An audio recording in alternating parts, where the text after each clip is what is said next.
ब्रह्मवैवर्त पुराण में कथा आती है कि भगवान कृष्ण के हृदय से गौ माता का प्रादुर्भाव हुआ। जब गौ माता का प्रादुर्भाव हुआ तो समस्त देवी देवता गौ माता के एक एक अंग में जाकर के बैठ जाते हैं।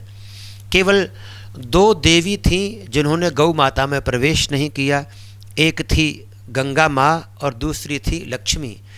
गंगा माँ अभिमान में आकर कि मैं तो बड़े बड़े पापियों को पवित्र कर देती हूँ, मुझ में जो डुबकी लगा लेता है उसके पाप धुल जाते हैं, तो गौ माता मुझसे श्रेष्ठ कहाँ हैं। और दूसरी लक्ष्मी माता ने कहा कि मेरे बगैर तो संसार में कोई यज्ञ नहीं होता, कोई अनुष्ठान नहीं होता, गौ माता मुझसे श्रेष्ठ नहीं है। ऐसा अभिमान में आकर दोनों देवियाँ गौ माता के शरीर में प्रवेश नहीं करती हैं। लेकिन जब स्वयं भगवान कृष्ण भी गौ माता के हृदय में जाकर बैठ गए, अब बिना भगवान नारायण के लक्ष्मी कैसे रह सकती है। भगवान श्री कृष्ण का चरणोदक माता गंगा बिना उनके कैसे रह सकती हैं। जब कृष्ण भी हृदय में जाकर बैठ गए तो अब दोनों देवियों ने जाकर के प्रार्थना की कि प्रभु हमें भी गौ माता के शरीर में स्थान दीजिए। श्री कृष्ण ने कहा, देवी अब गौ माता के किसी भी अंग में आपके बैठने का स्थान खाली नहीं है।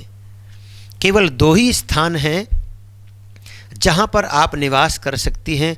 एक तो गाय का गोबर और दूसरा गौमूत्र।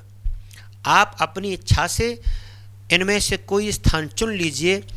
तो ब्रह्मवैवर्त पुराण की कथा ये कहती है, माता गंगा ने गौमूत्र में प्रवेश किया और माता लक्ष्मी ने गाय के गोबर में प्रवेश किया।